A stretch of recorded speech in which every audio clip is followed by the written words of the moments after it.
राजकुमार की जय नहीं, युवराज देवव्रत की जय बोलिए।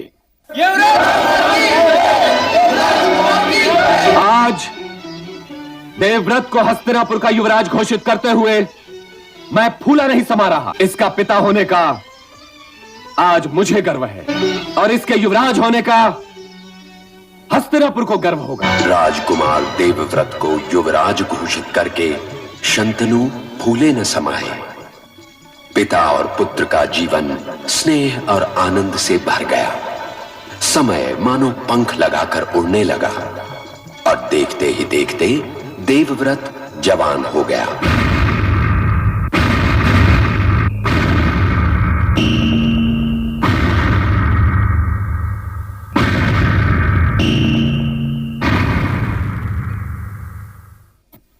यात्रा की सब व्यवस्था हो गई महामंत्री? जी महाराज, आपके आदेश की प्रतीक्षा है महाराज। परंतु युवराज देवव्रत नहीं आए। बस आते ही होंगे। विलंब के लिए क्षमा चाहता हूं पिताश्री। कोई बात नहीं पुत्र, चलें? जी पिताश्री। महामंत्री। महाराज, सारथी रथ लाओ।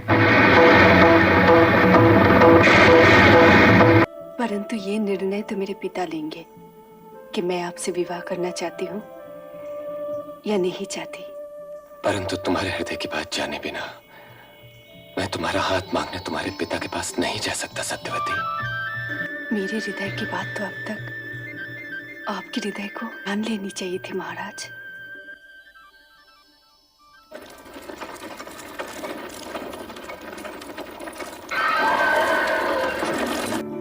अतिथि का स्वागत है, पधारिए।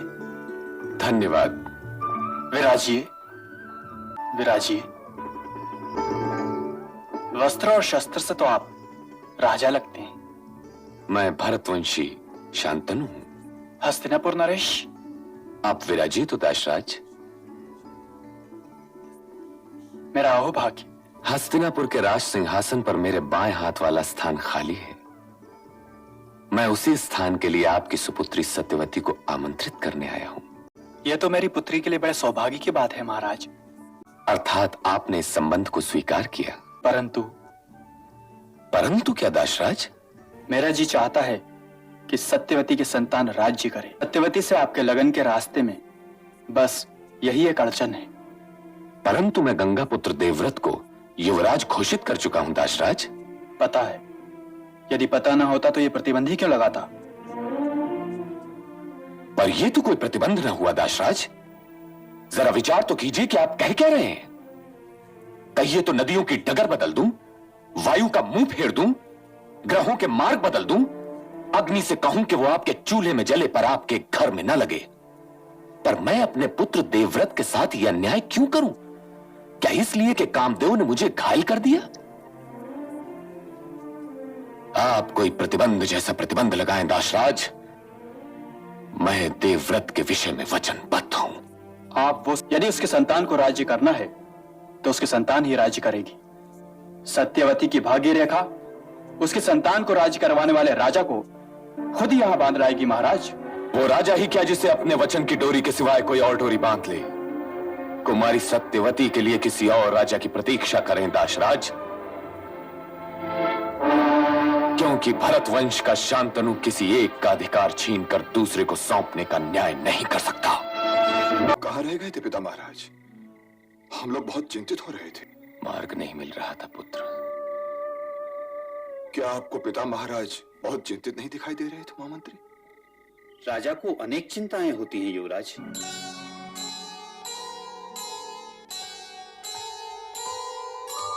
नहीं नहीं होगा नहीं यह भीषण अन्याय।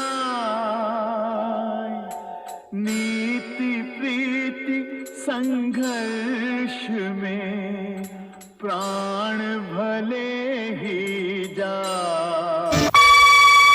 मैं न किसी का मित्र हूं न शत्रु, न किसी से रिश्ता न किसी से नाता। मैं इन बंधनों से मुक्त हूं। इसलिए मैं जो अब कहने जा रहा हूं उसे ध्यान से सुनो। क्योंकि ये उस आदर्श मूर्ति देवव्रत की बात है जो देखते देखते बस एक क्षण में देवव्रत से भीष्म बन गया। मैं उस महापुरुष को प्रणाम करता हूं। समय होने के नाते मुझे देवव्रत की भीष्म प्रतिज्ञा से पहले की सारी प्रतिज्ञाएं भी याद हैं और बाद की भी, और इसीलिए केवल मैं ही ये कह सकता हूं कि न इससे पहले कोई ऐसी प्रतिज्ञा हुई और न इसके बाद जिसने ब्रह्मांड को हिला दिया हो। मैं उस महापुरुष को प्रणाम करता हूं। आओ सारथी, मैं पिता महाराज के लिए बहुत चिंतित हूं। आप उनके मित्र भी हैं और सारथी भी। ये प्रतिदिन आप पिता महाराज को कहां ले जाते हैं? जहां ले जाने की आज्ञा मिलती है युवराज। और वो कहां ले जाने की आज्ञा देते हैं? जहां जाने को उनका जी करता है। आपकी निष्ठा आदरणीय है, परंतु लगता है आप राजा भक्त हैं, राज्य भक्त या देश भक्त नहीं।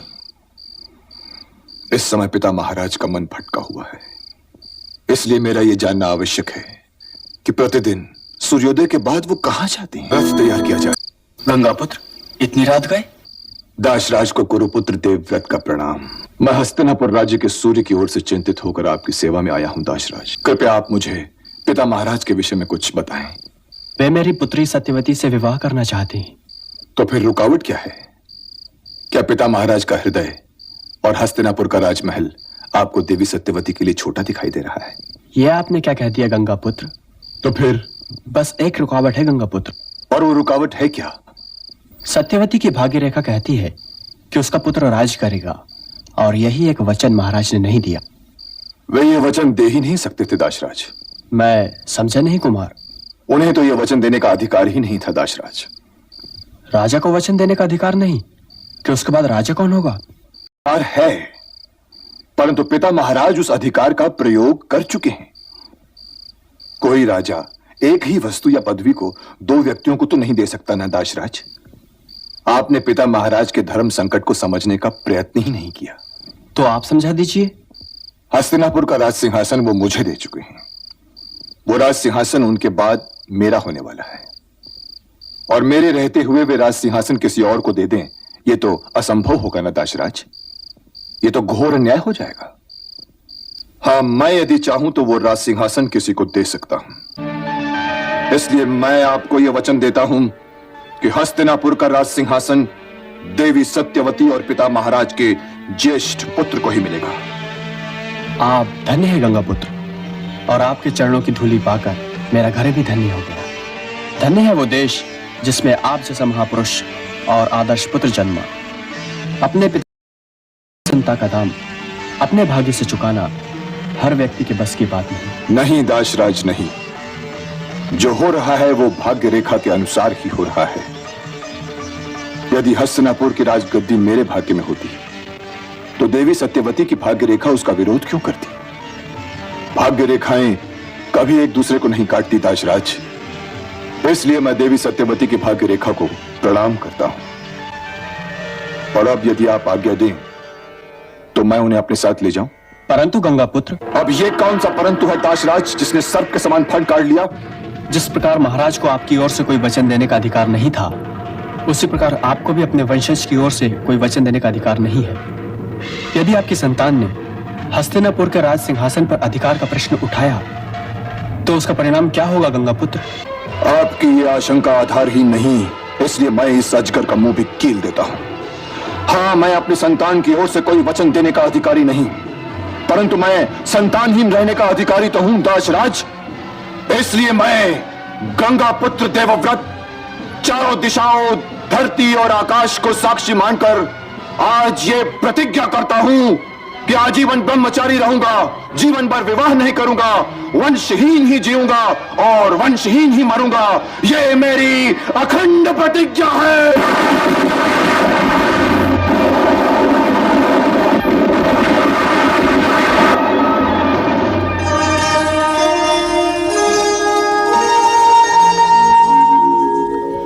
चंद्र टरे सूरज टरे, डिगे अडिग हिमवंत, देव व्रत का भीष्म व्रत, रहे अखंड अनंत